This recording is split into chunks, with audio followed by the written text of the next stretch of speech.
Jim, let's get into it. I'm increasingly concerned about a recession in the US and here in the UK, with our house prices falling for the first time in 11 years, and people are now predicting it to go down a shocking 10% in housing prices. Jim, are we already in a global recession? That's a great question, Brian. The answer is probably yes. We never know for sure until after the fact, because you're in it, you got to wait for the data. Then in the United States, I mean, they're not the global arbiter, but in the United States, we have something called the National Bureau of Economic Research. It's based in Cambridge, Massachusetts. It's not a government agency. It's a private group of about 12 prominent economists, egghead types. And they're the ones who declare when the recession began and when it ended. But they're usually, it's like a year after the fact. It's like, maybe in the middle of next year, they'll say, recession started in the first quarter of 2023. We're like, thank you, we knew that. But it's usually over before they declare it. So I'm not waiting for the official arbiter. I look at a lot of other indicators, and they're almost uniformly bad. And they have very good track records of getting the predictions right. Not unlike the Fed, which is always wrong, always late. So without getting too technical, the Fed's looking at unemployment. And it's based on the so-called Phillips curve. It says, unemployment's down, inflation's up. If unemployment's up, inflation's down. That's the Phillips curve. You can draw it, and the Fed's using that to guide policy. The Phillips curve is garbage, and it's not a personal insult against Professor Phillips. It's the case that there's no empirical support for it. I could give you examples going back to the 1930s of low unemployment, low inflation, which we had in the early 60s. 1930s, we had high unemployment, low inflation, even deflation. Late 1970s, what did we have? High unemployment and high inflation. That was called stagflation. So I can give you examples. If you think of it as a quad chart, unemployment, inflation, fill in the blanks. I could give you all four examples: low, low, low, high, high, low, high, high, which means there's no correlation. If you can have any one of them, there's no correlation. So the Phillips curve has no predictive value on its face because the data doesn't back it up. Last time I looked at a Phillips curve, it was a flat line. At least where I went to school, curves were not flat, but there it is. Now, it's worse than that because unemployment, even if you thought it was a good indicator of something, particularly inflation, it's a lagging indicator, or a lagging indicator of recession, as the case may be. I just want to alert everyone to an important video that you've just recorded that will not be available to the public. Here, you discuss the upcoming geopolitical shockwave of what you call the most significant development in international finance since 1971. But then you explain how anyone can position themselves to profit from this crisis.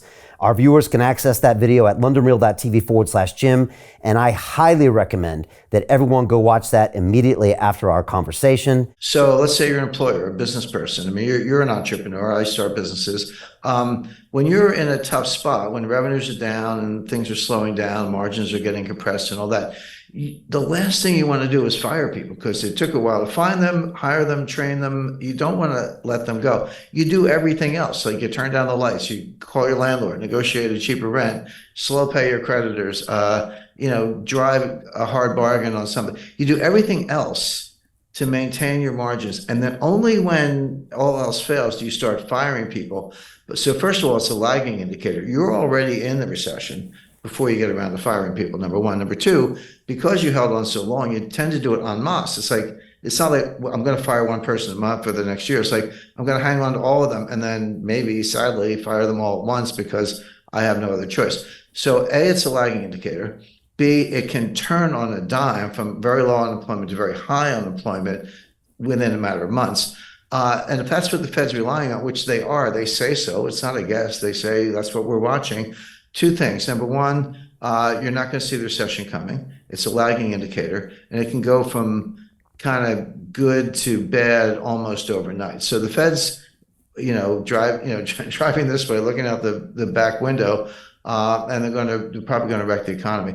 But there are a lot of other signs to say, okay, Jim, unemployment's not a good measure, and it isn't. But how do you know what are the good metrics? They tend to be a little technical.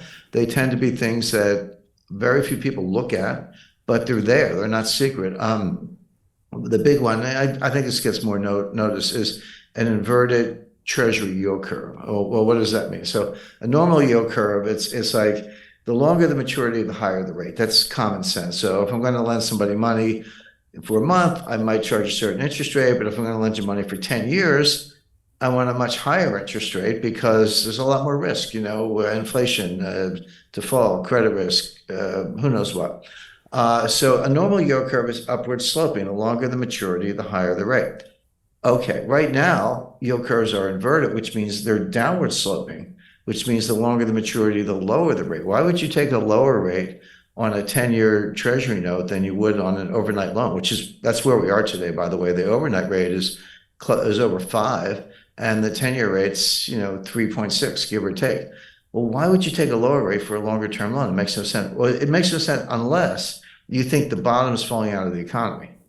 Because if I buy a 10-year note with a 3.7% yield to maturity, which I could do today, that seems low compared to the 5% for the overnight rate, but that might look really good a year from now. If interest rates are 1%, if the 10-year note is 1%, that 3.7% rate is going to look really sweet. It's like, hey, I got to get a very high return. So in other words, this is the big money. This is the institutional money. This is people who know more than central bankers in many cases, betting that interest rates are going to come down a lot. Because if they weren't, that inverted yield curve would make no sense. And so they're betting that the economy is going into a severe recession, interest rates are going to drop, and those 3.7% yields are going to look really good. Now, just to get a little more arcane, there's something called the SOFR futures curve. SOFR is the new LIBOR. There were problems with LIBOR, but these are long-term bets on overnight rates. Treasury is a snapshot of what I think the 10-year rate is going to be, but the SOFR is the opposite.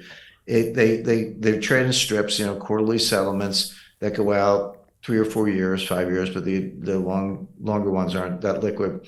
But basically, I can make a bet as to what I think the overnight rate is going to be 1 year from today. That yield curve is also steeply inverted. And again, this is the real, who trades SOFR futures? Well, the institutions and central banks and the big money, in other words.